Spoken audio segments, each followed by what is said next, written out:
Hello students, আজকে আমি আবার চলে এসেছি। আজকে আমরা ভেক্টরের যে টপিকটা করব সেটা ভেক্টরের অ্যাপ্লিকেশনের one of the important topic. এই টপিকটা আমাদেরকে শুধু এই ভেক্টরেই কাজে লাগবে না, মোস্ট প্রবাবলি থ্রু আউট ফিজিক্সে ভেক্টরের যে কনসেপ্টটা সব থেকে বেশি কাজে লাগে সেটা হচ্ছে ভেক্টর রেজলিউশন।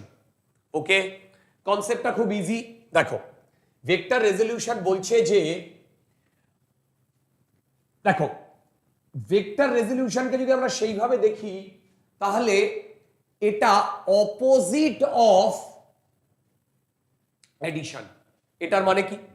এটার মানে দেখো, এটার মানে ধরো আমার কাছে একটি ভেক্টর আছে এ। দেখো, আমার কাছে একটি ভেক্টর আছে এ, এবার আরেকটি ভেক্টর আছে বি, আরেকটি ভেক্টর আছে বি। এই দুটো ভেক্টরের রেজাল্ট্যান্ট হচ্ছে এইটা।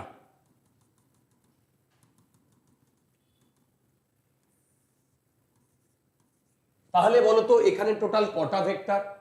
এখানে বেসিক্যালি তিনটে ভেক্টর রয়েছে। তার মধ্যে এইটা হচ্ছে এই যে এইটা হচ্ছে এই দুটো হচ্ছে কজ, আর এইটা হচ্ছে এফেক্ট। বা সেইভাবে দেখতে গেলে যদি এই দুটো থাকে, ভেবে দেখো, এই দুটো থাকে এ আর বি, এ আর বি, তাহলে আর থাকবে না। এটাকে যদি আমি আর বলি, তার মানে ভেবে দেখো এইটা কে যদি আমি বলি, তার মানে আইদার এইটা, আবার এই দুটোর রেজাল্ট্যান্ট হচ্ছে এইটা। দেখো, এই দুটোর রেজাল্ট্যান্ট হচ্ছে এইটা, তার মানে এই দুটোর অ্যাডিশন হচ্ছে, সাম হচ্ছে এইটা। মানে আগে কি করতো, আমাদের দুটো ভেক্টর দেওয়া থাকতো, সেখান থেকে সাম বার করতে হতো। রেজলিউশন ব্যাপারটা ঠিক উল্টো। কি বললাম? রেজলিউশন ব্যাপারটা ঠিক উল্টো। এখানে তোমার সামটা দেওয়া থাকবে আর এই দুটো ভেক্টরকে আমাকে বার করতে হবে। দেখো, এই দুটো ভেক্টরকে আমাকে বার করতে হবে। তো বেসিক্যালি রেজলিউশন আর কিছুই না, সামেশনের জাস্ট অপোজিট ভার্সনটা। এবার এটাকে আমরা কি করে করব ভেবে দেখো, এই অ্যাঙ্গেলটা যদি থিটা হয় আর এই অ্যাঙ্গেলটা যদি আলফা হয়, তাহলে এই অ্যাঙ্গেলটা থিটা আর এ ভেক্টরের সাথে এ আলফা অ্যাঙ্গেল করে আছে। এখানে থিটা আমি কোনোভাবেই 90 ডিগ্রিতে আছে বলতে পারি না। এখানে থিটা কোনোভাবেই 90 ডিগ্রিতে আছে বলতে পারি না। তার মানে ভেক্টর রেজলিউশনও যে সব সময় দুটো ভেক্টর পারপেন্ডিকুলার থাকবে তার কোনো মানে নেই। কি বললাম? দুটো ভেক্টর সব সময় পারপেন্ডিকুলার থাকবে তার কোনো মানে নেই। আমি একটা ভেক্টরকে যে কোনো দুটো ডাইরেকশনে ভেঙে নিতে পারি, একটা ভেক্টরকে যে কোনো দুটো ডাইরেকশনে ভেঙে নিতে পারি। এই যে দুটো ভেক্টর, একটা ভেক্টরকে দুটো ডিরেকশনে ভেঙে নেওয়া, এই কনসেপ্টটাকেই বলে রেজলিউশন অফ ভেক্টরস। কি বললাম বলো? এই কনসেপ্টটাকেই বলে রেজলিউশন অফ ভেক্টরস। এবার এই রেজলিউশন অফ ভেক্টর কেন এত ইম্পর্টেন্ট, তার আগে আমরা একটা ছোট্ট প্রবলেম করে নিই। ধরো আমার কাছে একটা ভেক্টর আছে, এই দিকে 3i ক্যাপ আর এই দিকে 3j ক্যাপ, না 3 নাও, 4j ক্যাপ নাও, 4j ক্যাপ নাও। তাহলে ভেবে বলো তো, এই দুটো ভেক্টরকে যদি আমি অ্যাড করি, অ্যাডিশন করি, তাহলে আমরা কি ল লাগাবো? আমরা ল লাগাবো হচ্ছে ট্রায়াঙ্গেল ল। তাহলে ট্রায়াঙ্গেল ল যদি লাগাই, তাহলে এইটা একটা আর্ম, এইটা একটা আর্ম, তাহলে এইটা হবে, দেখো এইটা হবে তোমার, দেখো এইটা হবে তোমার প্যারালাল টু এইটা হবে তোমার রেজাল্ট্যান্ট, কারেক্ট? এবার এই অ্যাঙ্গেলটা যদি আলফা বলি, তাহলে আমরা কি লিখব? Tan alpha 4/3। কি লিখবো বলো? Tan alpha 4/3। এবার ট্যান আলফা 4/3 মানে হচ্ছে আলফা 53 ডিগ্রি, এবং এই যে রেজাল্ট্যান্ট, এর ম্যাগনিটিউড যদি আমি ক্যালকুলেট করি তাহলে আসবে 5। তাহলে আমি বলতে পারি যে আইদার এই দুটো ভেক্টর থাকবে,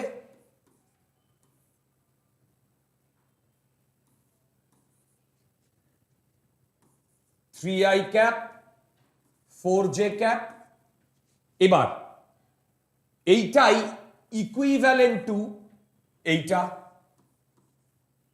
তাই না? তাহলে ভেবে বলো, আমি যদি এই দুটোকে কম্বাইন করে এইটা পাই তাহলে এইটাকে রিজলভ করে তো এটাই পাবো, কারেক্ট?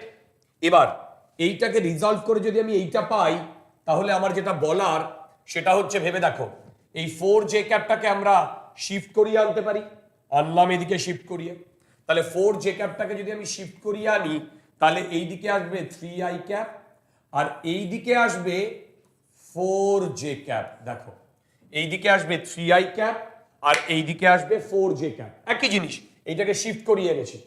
তার মানে ভেবে বলো, এই সিনারিওটা, এই সিনারিওটা আর এই সিনারিওটা, এই তিনটেই এক, কোনোটাকেই তুমি ডিস্টিংগুইশ করতে পারবে না। তার মানে আমার যদি এইটা থাকে তাহলে এইটা থেকে আমি এইটা বার করতে পারি। দেখো আমার যদি এইটা থাকে তাহলে এইটা থেকে আমি এইটা বার করতে পারি, আবার এইটা দেওয়া থাকলে তো এইটা আগেই বার করতে পারি। তো এইবার এইটা কিভাবে আমরা বার করব সেটাই হচ্ছে রেজলিউশনের কনসেপ্ট।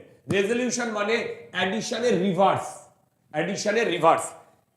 অ্যাডিশনের দুটো ভেক্টর দেওয়া থাকে, একটা সিঙ্গেল ভেক্টর বার করতে হয়, এখানে একটা সিঙ্গেল ভেক্টর দেওয়া আছে, একটা দুটো ভেক্টর বার করে নেব।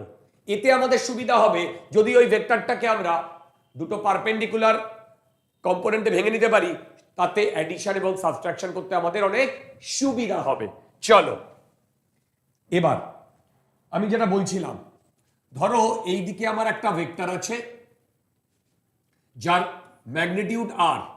এবার আমি কি চাইছি,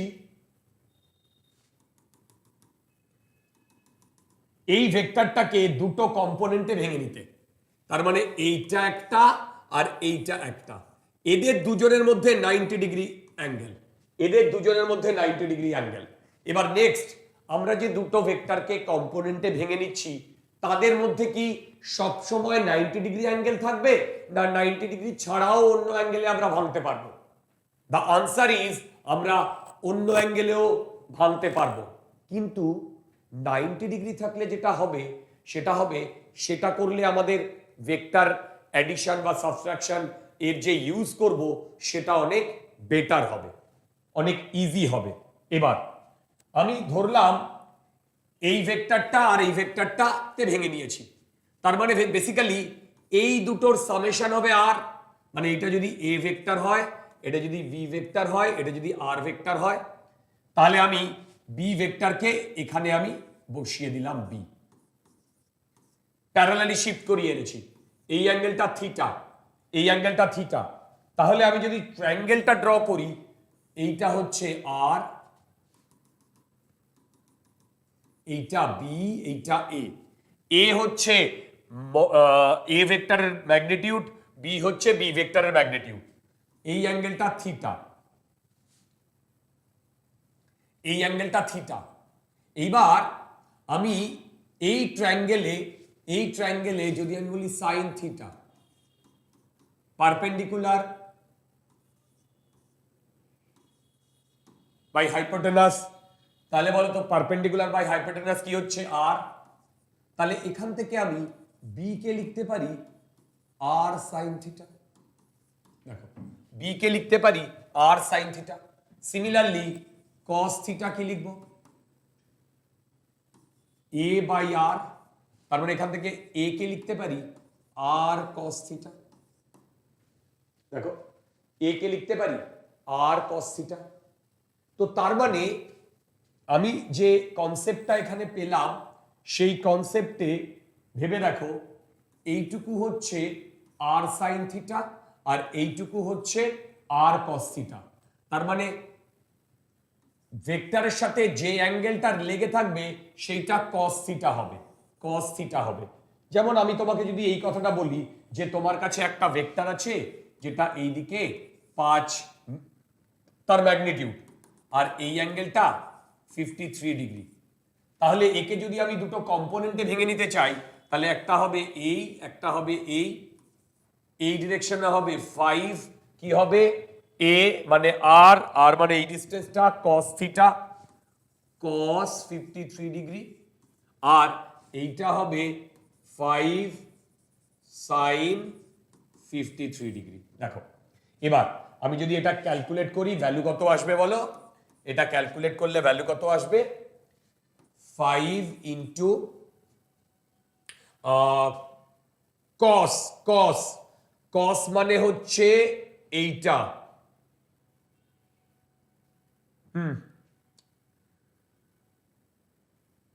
ও এইটা, সেটা হবে cos মানে হচ্ছে 3/5, এটা করলে আসছে 3, আর এইটা করলে আসছে 5 ইন্টু 4/5, এইটা আসছে 4। তার মানে এইটুকু হচ্ছে 3 আর এইটুকু হচ্ছে 4। তার মানে আমরা 5 কে এই দুটো অ্যাঙ্গেলে ভেঙে নিতে পারি, রাইট? তাহলে আমাদের মনে থাকবে যে যেটা ভেক্টরের সাথে লেগে থাকবে সেইটা হবে cos, আর এর সাথে যেটা পারপেন্ডিকুলার থাকবে এইটা, সেইটা হবে sin, সেইটা হবে sin। এবার এই দুটো কনসেপ্ট থেকে আমাদের যেটা সব থেকে বেশি লাগবে সেটা হচ্ছে প্রবলেম সলভিং। দেখো প্রবলেম সলভিং, এবার চলে আসছি আমি প্রবলেম সলভিং এ। দেখো ফার্স্ট যে প্রবলেমটা বলেছে, ফার্স্ট প্রবলেমটা বলেছে a aeroplane takes off at an angle 60 degree to the horizontal। দেখো এইটা হচ্ছে the horizontal, a aeroplane takes off at an angle 60 degree to the horizontal, 60 degree to the horizontal. If the velocity of plane is 200 kilometre per hour, তার মানে এই ডিরেকশনে ও move করছে, এটা হচ্ছে 200 kilometre per hour. এবার calculate it's horizontal and vertical component. দেখো এইটা ওর horizontal আর এইটা ওর ভার্টিক্যাল কম্পোনেন্ট। তার মানে এইটা যদি হরাইজন্টাল কম্পোনেন্ট হয়, এটা হবে 200 into cos of 60 degree, correct? আর এইটা হবে 200 ইন্টু সাইন অফ 60 ডিগ্রি। এবার cos 60 হাফ, তার মানে এই ডিরেকশনে এটা হবে 100 কিলোমিটার পার আওয়ার, কারেক্ট? আর এইটা হবে 200 ইন্টু √3/2, মানে 100 √3 kilometre per hour, 100 √3 kilometre per hour. Simple একটা প্রবলেম দিয়ে আমাদের কনসেপ্টটা ডেভেলপ করলাম। নেক্সট প্রবলেমটায় চলে আসি। খুব ইজি ইজি প্রবলেম হবে, আর এই রেজলিউশনের উপরে আমি আর একটা ভিডিও তৈরি করব, যেখানে দেখো রেজলিউশনের উপরে আমি আর একটা ভিডিও তৈরি করব যেখানে আমি তোমাদের আলাদা একটা প্রবলেম সেট করাবো। আচ্ছা, a vector makes an angle 60 degree, makes an angle 30 degree with the horizontal, এইটা হরাইজন্টাল, এইটার সাথে 30 ডিগ্রি করে একটা ভেক্টর রয়েছে। এবার কি বলেছে? if the horizontal component of the vector, তার মানে এইটাকে আমি বলছি r, তাহলে এইটা হবে r cos 60 ডিগ্রি, এইটা বলে দিয়েছে 250। দেখো if the horizontal component is 250, তাহলে find the magnitude of vector and its vertical component। তাহলে এখান থেকে আমার r আসবে কি 250 বাই cos 60, cos 60 হাফ মানে 500, তার মানে এইটা আসছে আমার 500। এবার আমাকে বার করতে বলেছে ভার্টিক্যাল কম্পোনেন্ট। এইটা যদি ভার্টিক্যাল কম্পোনেন্ট হয় তাহলে এইটা হবে, এইটা যদি ভার্টিক্যাল কম্পোনেন্ট হয় তাহলে এইটা হবে আর সাইন 30 ডিগ্রি। ওহো, আমি তো একটা ভুল করেছি, এটা তো 30 বলেছে, দেখো দেখো এটা তো 30 বলেছে। এ বাবা,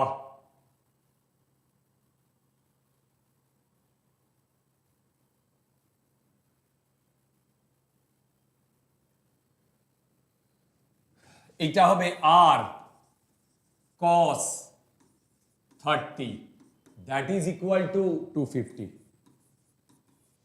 তাহলে আর হবে 250 বাই √3/2, তার মানে এইটা আসছে 500 বাই √3।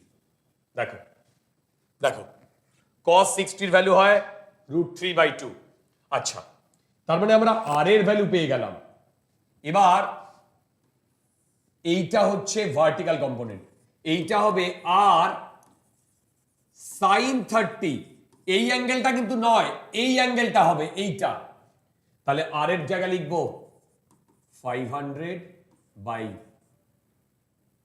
√3 ইন্টু সাইন 30 মানে হাফ। এইটা করলে আসছে 250 বাই √3। তার মানে এইটাকে যদি আমি হরাইজন ভার্টিক্যাল কম্পোনেন্ট বলি, তাহলে ভেক্টর ভার্টিক্যাল কম্পোনেন্ট, দেখো ভার্টিক্যাল কম্পোনেন্ট এইটা হবে 250 বাই √3। দুটো খুব ইজি প্রবলেম করলাম। এই দুটো প্রবলেম করে আমাদের কনসেপ্টটা একটু বিল্ড আপ হলো। এবার আমরা যে কথাটা বলবো, we can have two mutually perpendicular components of a vector than x and y axis। মানে আমরা এতক্ষণ ধরে কি করেছি, যে প্রবলেমগুলো করেছি, ধরো এইদিকে একটা ভেক্টর আছে, এইটাকে আমরা এইরকম দুটো কম্পোনেন্টে ভেঙে নিয়েছি, তার মানে এটা এক্স অ্যাক্সিস, এটা ওয়াই অ্যাক্সিস। কিন্তু আমাদের এইটা বলছে যে আমরা এই ভেক্টরকে যে কোনো দুটো পারপেন্ডিকুলার কম্পোনেন্টে ভেঙে নিতে পারি। পারপেন্ডিকুলার হতে হবে, নট নেসেসারিলি সেগুলো এক্স অ্যান্ড ওয়াই। মানে আমি এই ভেক্টরটাকে এই আর এই দুটো কম্পোনেন্টে ভেঙে নিতে পারি। এই আর এই দুটো কম্পোনেন্টে ভেঙে নিতে পারি। এই অ্যাঙ্গেলটা 90, এই অ্যাঙ্গেলটা 90, বুঝতে পারছি। আবার এই অ্যাঙ্গেলটা 90, তুমি যাই নাও 90-তে তোমাকে ভাঙতে হবে। ইনফ্যাক্ট আমরা যখন ফিজিক্সের প্রবলেম সলভ করব তখন দেখব যে শুধু এই দুটো মিউচুয়ালি পারপেন্ডিকুলার এক্স আর ওয়াই অ্যাক্সিস, কনভেনশনাল এক্স আর ওয়াই অ্যাক্সিসেই এটাকে আমরা ভাঙছি না, এটাকে আমরা যে কোনো দুটো পারপেন্ডিকুলার অ্যাক্সিসে ভাঙছি।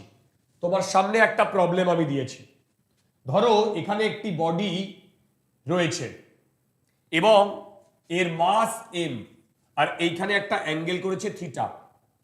তাহলে যদি এর যে ওয়েট, সেই ওয়েটটাকে যদি আমি এই লাইন বরাবর প্যারালাল আর পারপেন্ডিকুলার অ্যাক্সিসে ভেঙে নিতে চাই, তাহলে কি হবে, নিচের দিকে পড়বে mg। এটা ফ্রি বডি ডায়াগ্রাম, এটা আমরা নিউটনস লতে গিয়ে শিখব। এবার আমি চাইছি কি এ দুটো প্যারালাল অ্যাক্সিসে ভেঙে যাক, একটা হচ্ছে এই আর একটা হচ্ছে এই। তাহলে ভেবে দেখো, এই অ্যাঙ্গেলটা আবার তার মানে এই আর এই অ্যাঙ্গেলটা 90 ডিগ্রি, এই অ্যাঙ্গেলটা 90 ডিগ্রি, এই অ্যাঙ্গেলটা 90 ডিগ্রি। এবার মন দিয়ে শুনবে, সেটা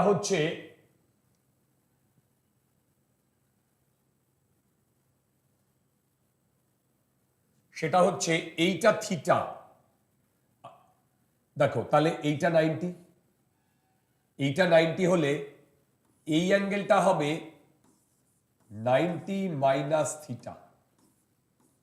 আবার বলো, এইটা প্লাস এইটা, এটা ধরো আলফা, এই দুটো মিলে হবে 90 minus theta plus alpha equal to 90, তার মানে এই দুটো কেটে গেলে থিটা ইকুয়াল টু আলফা। তার মানে আমার এই অ্যাঙ্গেলটা বেরোচ্ছে, দেখো আমাদের এই অ্যাঙ্গেলটা বেরোচ্ছে কত ডিগ্রি বলো তো, থিটা। তাহলে এখন যদি আমি এটাকে দুটো ভাগে ভেঙে নিই, এইদিকে আর এইদিকে, এইটা থিটা হলে এইদিকে এমজি হলে এইদিকে হবে এমজি কস থিটা, আর এই বরাবর হবে এমজি সাইন থিটা। দেখো কনভেনশনাল এক্স আর ওয়াই অ্যাক্সিস হচ্ছে এই আর এই, বাট আমরা দেখো একে কনভেনশনাল এক্স আর ওয়াই অ্যাক্সিসে ভাঙিনি। বোঝা গেছে? দুর্দান্ত। নেক্সট প্রবলেমটা দেখো।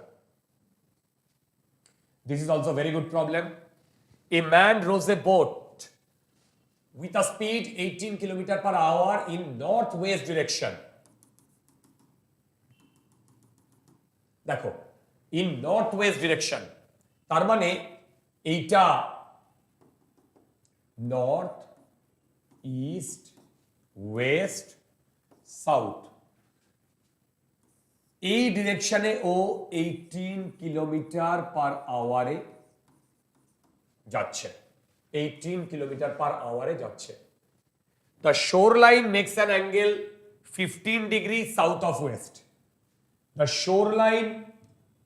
shoreline makes an angle 15 degree south of east. এবার দেখো সাউথ আগে বলেছে, তার মানে এইটা যদি শোর লাইনটা হয়, সরি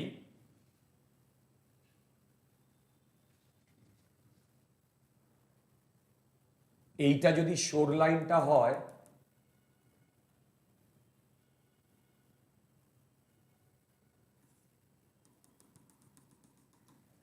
এই অ্যাঙ্গেলটা বলেছে 15 ডিগ্রি।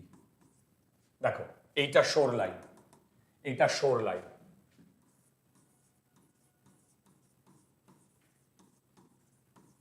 এইটা শোর লাইন। ওকে, এবার এই অ্যাঙ্গেলটা 45 ডিগ্রি, তাহলে টোটাল অ্যাঙ্গেলটা 60 ডিগ্রি। দেখো টোটাল অ্যাঙ্গেলটা 60 ডিগ্রি। আচ্ছা, এবার এই টোটাল অ্যাঙ্গেলটা যদি 60 ডিগ্রি হয়, তাহলে এই 18 কে আমরা দুটো ভাগে ভেঙে নিতে পারি, একটা এই বরাবর আর একটা এই বরাবর। তাহলে দেখো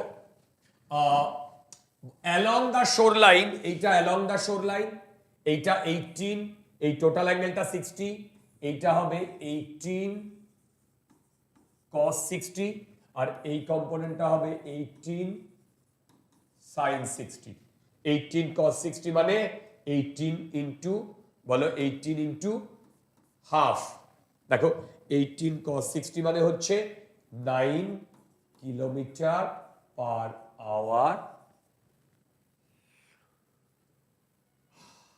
আর এইটা হচ্ছে 18 ইন্টু √3/2, 9√3 km/h। দেখো খুব ইজি প্রবলেম। আমরা জাস্ট ভেক্টরকে কিভাবে কম্পোনেন্টে ভাঙতে হয় আমি জাস্ট সেইটা শেখাচ্ছি। ওকে, প্রবলেমটা দেখো। You walk 3 kilometre west. আবার আমরা